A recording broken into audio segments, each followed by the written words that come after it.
This is Jilliana Ranicar-Breese, and I'm back with Farah Edwards.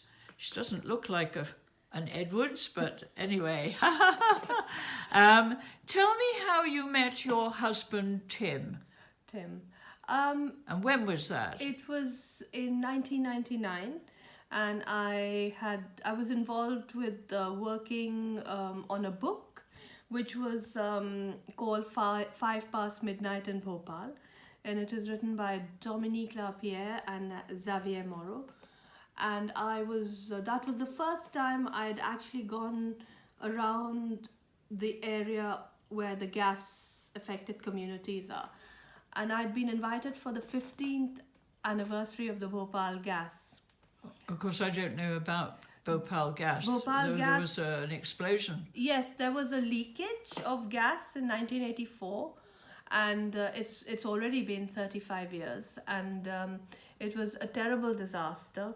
And the book Five Past Midnight in Bhopal tells a lot on the stories of the people what happened and why the disaster happened in the first place, and then what went on and what's happening now as we speak, because it's an ongoing tragedy. So what was your connection with the book? My connection with the book was I did all the translation from Hindi to English. I gave quite a few ideas about how things were in Bhopal, so I gave like an essence of Bhopal and how things are and how things are supposed to be. So I gave the writer quite an insight about how the families lived and how people worked and yeah. And then I went for a conference of the 15th anniversary. There were people from all over the world, and I'd heard that there's this young man who'd cycled from England all the way to India, and it took him 6 months, and I was intrigued. I wanted to see this man who'd cycled so far, and I went to the conference and I saw him, and I told my friend who was sitting next to me, she was from Uganda, and I said to her, I think this is the man I'm going to marry. And she looked at me and she was a bit... You hadn't even spoken to him? I hadn't even spoken to him. And yes, we got together and we fell in love, and I came back to England not on the bicycle. And I made a life. I've been here 17 years now. I have 2 kids, and I love being in England. I really enjoy the freedom of being a woman. You can walk down streets without being harassed like sometimes you do get in India, and things have changed since for the past 17 years that I have been here. Things in India have also changed, and now I'm in a... But your family weren't very happy that you were going to be marrying out of so they marrying a white Englishman and marrying a white man, and they weren't pleased at all. They didn't want to even meet him, did they? They did not. Tim met my mother for the first time when I gave birth to my first child, and she's now 15. So 15 years ago, she came to England and she met my husband.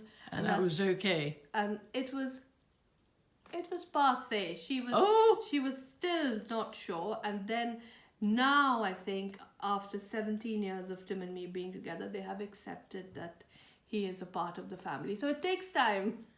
My God. My family takes time to accept and acknowledge. I think they bide their time and they watch, and they're a lot of them are very strong women who are very formidable, as you say. So you have to be careful as to...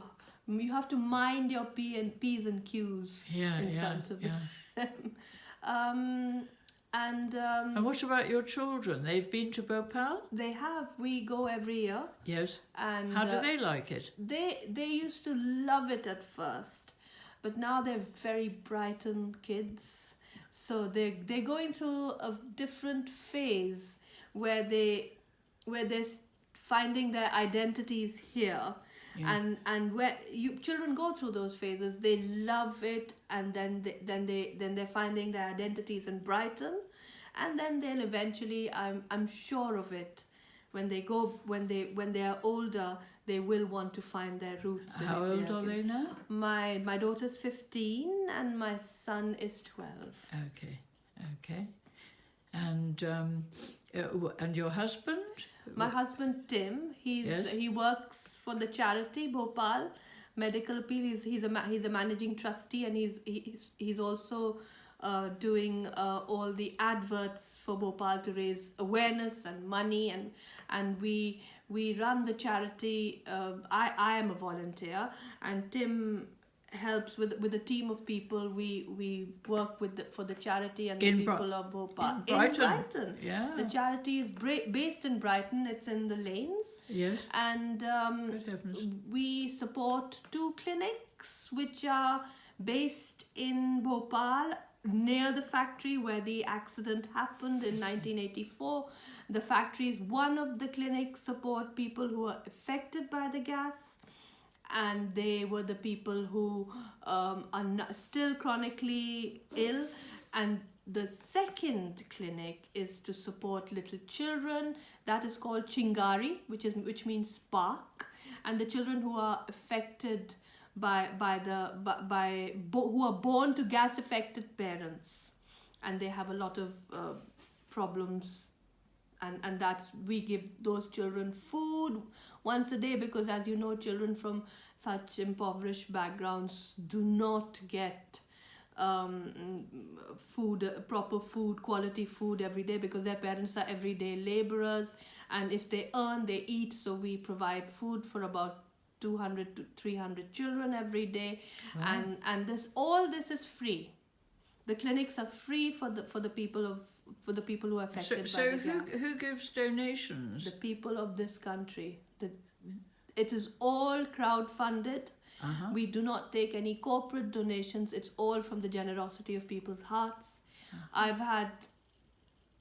I've had people giving me £1, and that is we accept that as with love. And I've had people given me more, and we still take that with love, because you know, every penny counts, and these people in Bhopal are being looked after, because there's no other way. What's the population of Bhopal? Oh, I'm actually not sure. I mean, millions. Millions, yes, it is. Tim would know much better, but I could look it up. No, not now. Like. Yeah. Yes, but it's. I will confess, I'd never heard of Bhopal until I met you. So. Yes, it is. One knew Bhopal was like another name, like Chernobyl. Yes. And Bhopal has become like that name, like a dirty name, like a polluted name, but actually it's not. Bhopal has 7 lakes. It's a beautiful city. It has an old souk where you can walk around, and there are jewels hanging from everywhere, and you walk into the bazaar. So Bhopal is not only gas and a toxic and there are direct flights from England? There are. So you can fly from Heathrow or even Gatwick.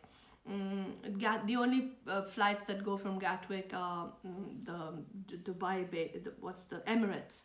But Heathrow, Mumbai, and then Mumbai, Bhopal. These are the flights that you can take, or Delhi. And how long's the flight? Flight's long. It's 7 hours direct, and then another 45 minutes to Bhopal, and then you can, once you've reached, you can relax.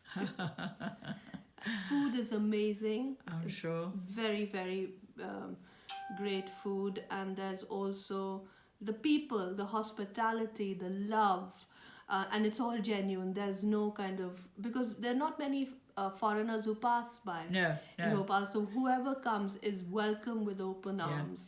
And that's what I love about it. People are still not tarnished by that whole kind of city where you've seen so many foreigners and you want to, enjoy. Thank you. Okay, well, Farah, thank you very much. Thank you. And maybe, inshallah, I'll be in Bhopal with you. Yes. Bye-bye. Bye-bye. Bye-bye.